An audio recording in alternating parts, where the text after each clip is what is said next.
This is the story of our Earth's formation 4.5 billion years ago, and of a little asteroid called Bennu, who's also survived until now. We have the team at NASA to thank for bringing us this video. The Milky Way, home to billions of stars, rising and setting over billions of worlds, including our own.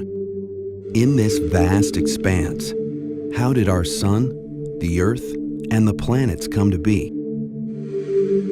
In recent decades, our understanding of the solar system's evolution has greatly improved, but deep questions remain. To answer those questions, astronomers are preparing to visit someplace very small. Asteroid Bennu. A lump of rock and organic material, the early building blocks of the solar system, of Earth, of us. Bennu is a time capsule, and its journey takes us way, way back, 4.5 billion years. The raw ingredients of Bennu and our solar system originated in a stellar nursery, a vast cloud of hydrogen, helium, and dust. Our own sun doesn't yet exist.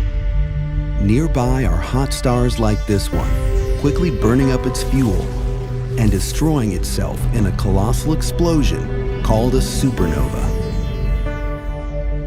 The explosion destabilizes our cloud, causing it to collapse. In the geologic blink of an eye, 100,000 years, gravity and angular momentum flatten the cloud into a swirling disk. In the center, where molecules crash together tightest, a protostar revs up to incredible pressures and temperatures. Deep within the disk, clumps of dust not much larger than a grain of wheat are flash heated into droplets of molten rock, called chondrules. The source of this heat remains a mystery. Chondrules are destined to become the building blocks of the solar system. Coaxed by gravity and turbulence, the chondrules clump. They grow into the first asteroids, into mountains, into planets. The asteroids are rubble piles of rock, metal, ice, and organics. This large asteroid is the parent body of Bennu, a protoplanet whose size we can only guess. Closer to the protostar, a planet begins to form. And then, dawn in the solar system. The protostar undergoes fusion and ignites, revealing our sun. But the solar system is far from finished. Jupiter most likely forms near its outer edge, but just 500 million years after the sun ignites, some believe that it slowly moves inward. Its massive gravity ripples the asteroid belt, disrupting countless asteroids and comets, flinging them toward the sun. They rain down on the inner planets, hammering and remelting large portions of their crust. Did these impacts also deliver organics and water, key ingredients for life? Back in the asteroid belt, Bennu's parent body is lucky.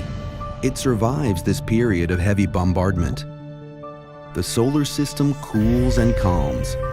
Jupiter and its many moons assume the orbits that we see today. Billions of years of quiet follow, more or less. Then 1 billion years ago, one theory suggests a collision shatters the protoplanet.